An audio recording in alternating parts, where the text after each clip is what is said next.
प्रयागराज में आयोजित कुंभ का पूरे देश सहित विदेशों में चर्चा है, तो वहीं अब उसको लेकर एक ऐसी खबर सामने आई है जिसको सुनकर हर व्यक्ति का दिल दहल जाएगा। जी हाँ, बीते दिन कुंभ में आग लगने से उस समय वहां पर अफरा तफरी का माहौल हो गया था। उसके बाद लोग डरे से हैं, सहमे से हैं। कुंभ में आग कैसे लगी, सिलेंडर कहां से आया और उस समय उस पर ध्यान क्यों नहीं दिया गया, ऐसे बहुत सारे सवाल हैं जिसका सटीक जवाब शायद लोगों को नहीं मिल पा रहा है। 19 जनवरी की शाम यानी रविवार को कुंभ के सेक्टर 19 के गीता प्रेस के शिविर में आग लग गई, जिससे लगभग 20 से भी ज्यादा कॉटेज जलकर राख हो गए। हालांकि इस भयानक अग्नि से किसी जान का नुकसान तो नहीं हुआ, लेकिन करोड़ों का सामान जलकर मिट्टी में मिल गया।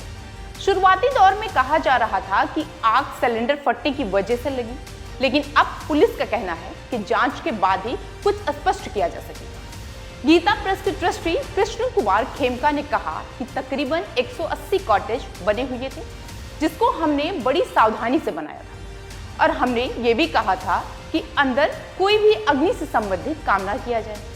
जहां पर बाउंड्री लगाई थी पश्चिम की ओर, उसी तरफ हमने सर्कुलेटिंग एरिया घोषित किया था, जहां पर लोग गंगा स्नान करेंगे। उस एरिया को प्रशासन ने किसी को दे दिया, शायद पांडु को दे दिया। उसी तरफ से अग्नि की कोई चीज आई और धीरे धीरे चिंगारी ने आग का विकराल रूप ले लिया। करोड़ों का नुकसान जरूर हुआ, लेकिन भगवान की कृपा से कोई जान माल की नुकसान नहीं हुआ। आगे जब खेमका से सिलेंडर पर सवाल किया गया, तब उन्होंने कहा कि हमारी 3 शेड की पक्की रसोई थी। जब आग लगी तो रसोई तक भी आग पहुंची। उसके बाद जो कुछ भी हुआ वो सब आपके सामने। सूबे के मुखिया तक जैसे ही ये खबर पहुंची, उसका जायजा लेने तुरंत वरिष्ठ अधिकारियों के साथ सीएम योगी घटनास्थल पर पहुंचे, जिसके बाद आग पर तुरंत काबू पाया गया। प्रशासन की टीमें सहित दमकल विभाग आधुनिक हथियारों से लैस सारी चीजें मौजूद थीं। इसके साथ ही तमाम टीमें और भी लगी हुई थी, जिन्होंने आग पर काबू पा लिया।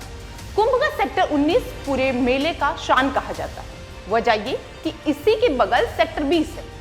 इसी में सारे अखाड़े और अस्थायी अस्पताल, बाकी की सारी चीजें यहीं पर मौजूद हैं। लेकिन सवाल वही कि क्या ये किसी की साजिश थी या प्रशासन की लापरवाही, और अगर ये किसी की साजिश हुई या प्रशासन की लापरवाही हुई तो जांच के बाद सीएम उस पर क्या एक्शन लेंगे। इस दिव्य भव्य कुंभ में शाम तक तकरीबन 4 बजे आग जब लगी तो थोड़ी देर पहले सीएम योगी अपने बड़े अधिकारियों के साथ उसका जायजा लेकर गए ही थे। आग लगने की जानकारी मिलते ही योगी की फायर ब्रिगेड की टीम ने कुछ ही मिनटों पर घटना स्थल पर पहुंचकर महज 22 मिनट में ही आग पर काबू पा ली, जिसके लिए प्रदेश के मुखिया ने फायर ब्रिगेड के अधिकारियों की पीठ थपथपाई।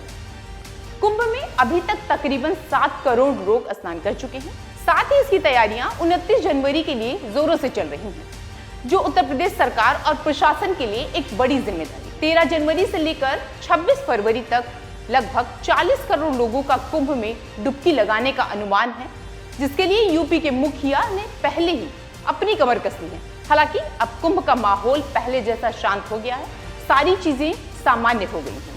इस खबर में फिलहाल इतना ही। बाकी देश और दुनिया की तमाम खबरों के जानने के लिए आप जुड़े रहिए हमारे साथ।